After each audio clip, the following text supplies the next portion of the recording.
C'est un des artistes les plus connus au monde. My name is Ai Weiwei. I'm an artist. Il s'empare des grandes questions de notre temps.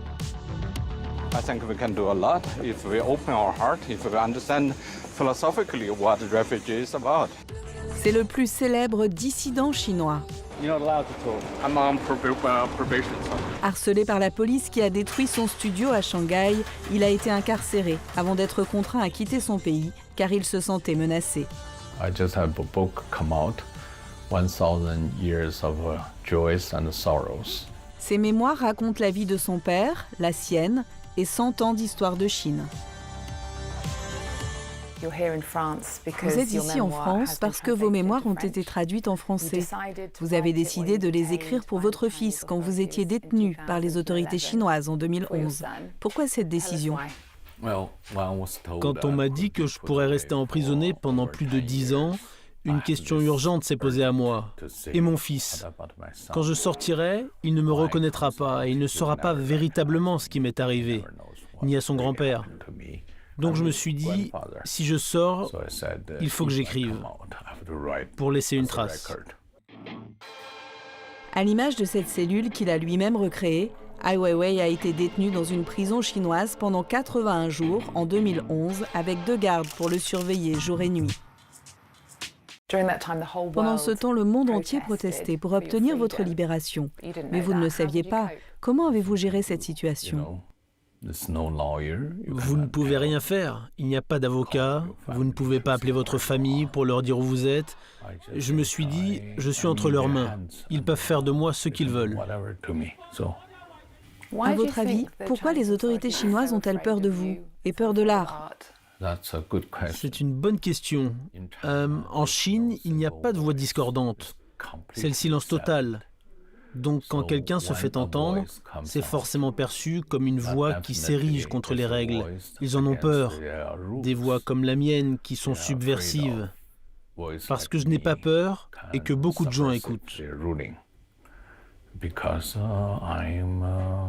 I'm not afraid, and also there's a lot of listeners there. Une grande partie du livre parle de votre père, le poète mondialement connu Ai Ching.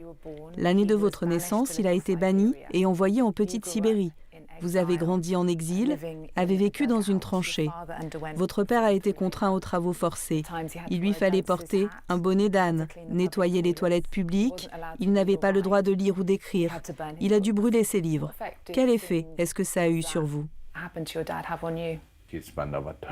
Il a passé environ 20 ans en exil. C'était notre vie. Personne ne pensait que le Parti communiste allait nous laisser vivre à nouveau comme des êtres humains normaux. Donc, fort de cette expérience que j'ai vécue, je comprends la condition humaine. Je sais à quel point la société peut devenir anormale et mauvaise. Ça peut être l'obscurité totale. Aujourd'hui, votre vie est totalement différente. Vous êtes un artiste internationalement reconnu, vous vivez dans un certain confort. Comment conciliez-vous ces deux parties si différentes de votre vie ? Quand je regarde en arrière, oui, mes premières années étaient très dures, inhumaines même. Mais cela m'a appris tant de choses. Et aujourd'hui, je suis reconnu, oui, mais je suis toujours très prudent sur ce point. De quoi s'agit-il exactement ? Quel est le sens d'être reconnu ? Et quelle est ma responsabilité ? Dans quelle mesure dois-je continuer à défendre les droits humains et la liberté d'expression ? Le titre de votre livre est inspiré d'un poème écrit par votre père. Il évoque les ruines d'une ville antique. 1000 ans de joie et de peine, dont ne reste la moindre trace. Hommes qui vivaient, profitez de la vie. N'espérez pas que la terre en gardera le souvenir. Pourquoi ce poème est-il si important pour vous ? Je pense que les poèmes nous révèlent une sorte de vérité ultime. Notre combat humain est temporaire. Mais si on se fait autant de mal les uns aux autres, ou à la planète Terre, l'humain peut disparaître, sans laisser de traces.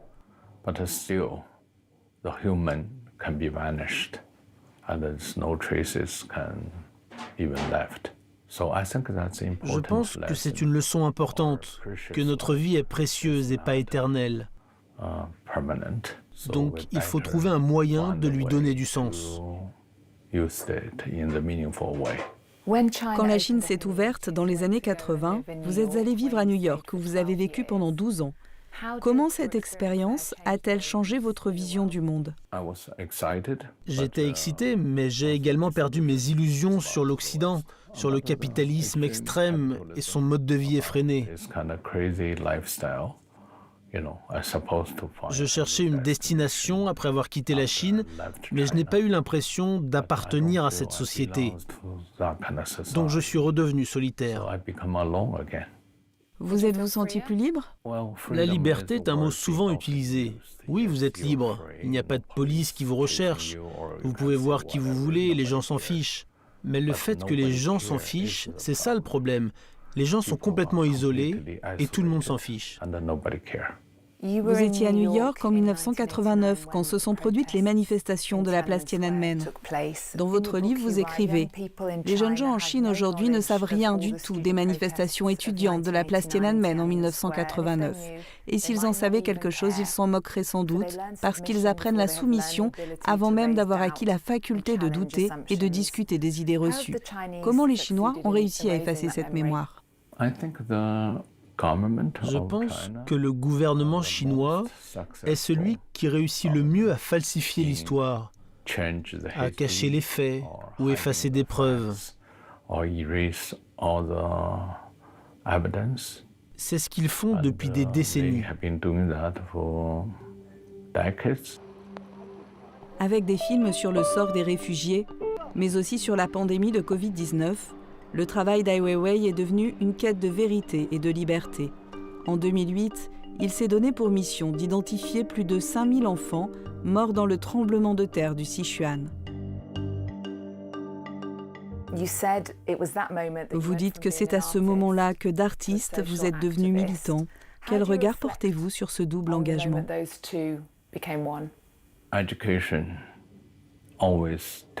L'éducation vous dit toujours que vous devenez un artiste parce que vous avez acquis des talents, en dessin, en peinture, en sculpture. Mais cela est finalement très limité.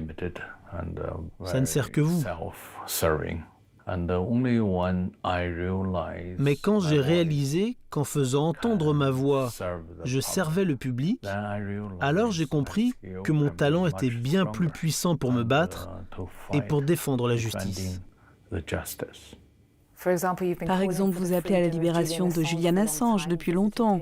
Vous êtes allé le voir en prison, vous avez manifesté contre son extradition aux États-Unis. Vous avez lancé une campagne sur les réseaux sociaux qui s'appelle Run for Our Rights, dont l'objectif est de défendre la liberté de la presse. Voyez-vous des similitudes entre l'action de lanceurs d'alerte comme Julian Assange, Edward Snowden et Chelsea Manning contre leur gouvernement et votre propre expérience de résistance face aux autorités chinoises? Il y a des parallèles, mais il y a aussi des différences. Quand j'ai fait entendre ma voix contre les autorités chinoises, j'ai été dépeint par l'Occident comme une sorte de héros.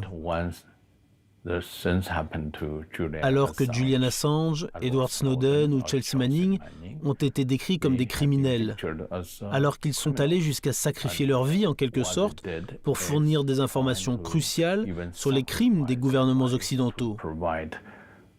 Crucial information about the crimes did by Western government. So what they're doing, ce qu'ils ont fait, c'est fournir des informations comme n'importe quel journaliste le ferait. Même si beaucoup de médias en Occident ne soutiennent pas toujours cette valeur cruciale du journalisme.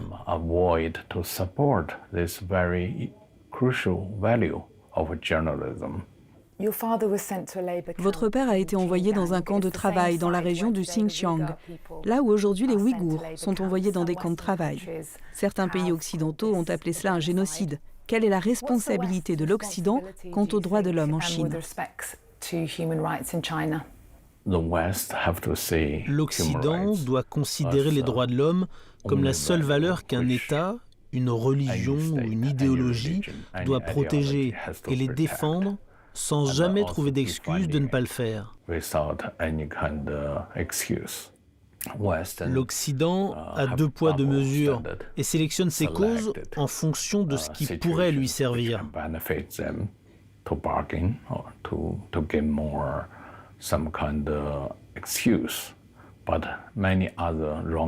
Mais beaucoup de méfaits venant d'autres gouvernements ou des gouvernements occidentaux eux-mêmes sont totalement ignorés. La Chine ne va pas accepter ce genre d'accusation. Ça ne marche pas comme ça. Et en raison des inquiétudes concernant les droits de l'homme en Chine, certains pays ont organisé un boycott diplomatique aux Jeux Olympiques. Ils n'y ont pas envoyé de représentants officiels.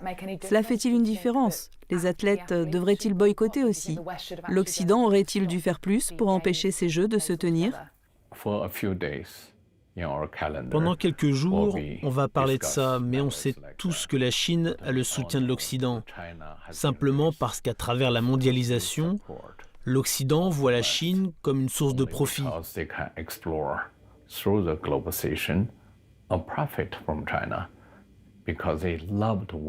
Les Occidentaux aiment travailler avec des régimes autoritaires qui ne respectent pas les droits des travailleurs, ni les droits de l'homme. C'est une situation idéale pour l'Occident. Ils n'ont jamais voulu que la Chine devienne une démocratie, qu'elle devienne comme eux. Ils ont manqué cette occasion. Donc tout cela est très hypocrite. Ce boycott, c'est une blague. Vous ne boycottez pas une compétition sportive. Il y a tellement d'autres choses que vous pourriez faire. Toutes les grandes multinationales sont implantées en Chine et font d'énormes profits. Pourquoi ne boycottent-elles pas la Chine ? Pourquoi boycotter une compétition sportive? C'est ridicule. Et la Chine ne le voit que comme un signe de faiblesse de l'Occident, qui n'est plus capable de défendre ses propres valeurs.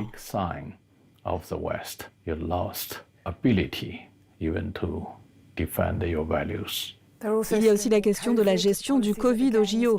La Chine applique une politique de zéro Covid. Vous avez réalisé un documentaire sur le sujet et un autre sur le SRAS en 2003. Comment jugez-vous la politique de la Chine liée à cette pandémie? Cette politique est ridicule. Elle n'est pas basée sur des considérations scientifiques. Elle ne relève pas de la rationalité, mais de considérations bureaucratiques et militaires qui jouent sur la psychologie des gens pour intimider la société entière. C'est ce qu'ils font déjà tout le temps.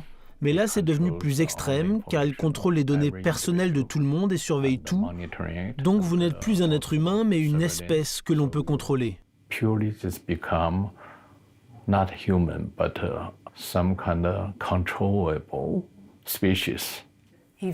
Vous avez dit par le passé que nous paierons tous le prix d'une Chine plus puissante. Qu'entendez-vous par là? Vous savez, la Chine sait que l'Occident ne peut pas se permettre de rompre avec elle. L'Allemagne a clairement dit que son avenir industriel dépend de la Chine.